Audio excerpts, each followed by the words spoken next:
పూర్తి కావడానికి సుమారు 22 సంవత్సరాలు పట్టింది. ఇప్పుడు దీని వాల్యూ ఎంత తెలుసా? $1 బిలియన్.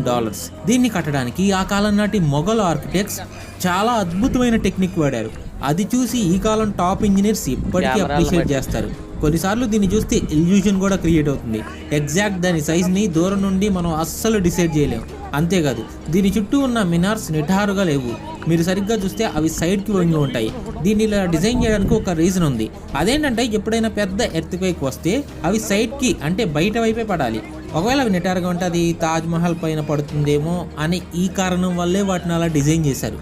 1600 ఏళ్ళు ఇప్పుడున్న ఇండియా, పాకిస్తాన్ మొఘల్ ఎంపైర్ పరిపాలనలో ఉండేవి. మొఘల్ షహన్షా కొడుకు షబాదుద్దీన్ మహమ్మద్ ఖురాం 15 ఏళ్ల వాడు. 15 ఏళ్ళు వచ్చినందుకు ఆగ్రా ఫోర్ట్లో పెద్ద పార్టీ ఇచ్చాడు. మహమ్మద్ ఖురాం అంటే తన తండ్రికి చాలా ఇష్టం. అందుకే తన ప్రతి పుట్టినరోజు నాడు బంగారు ఆభరణాలతో తూకం చేసేవారు.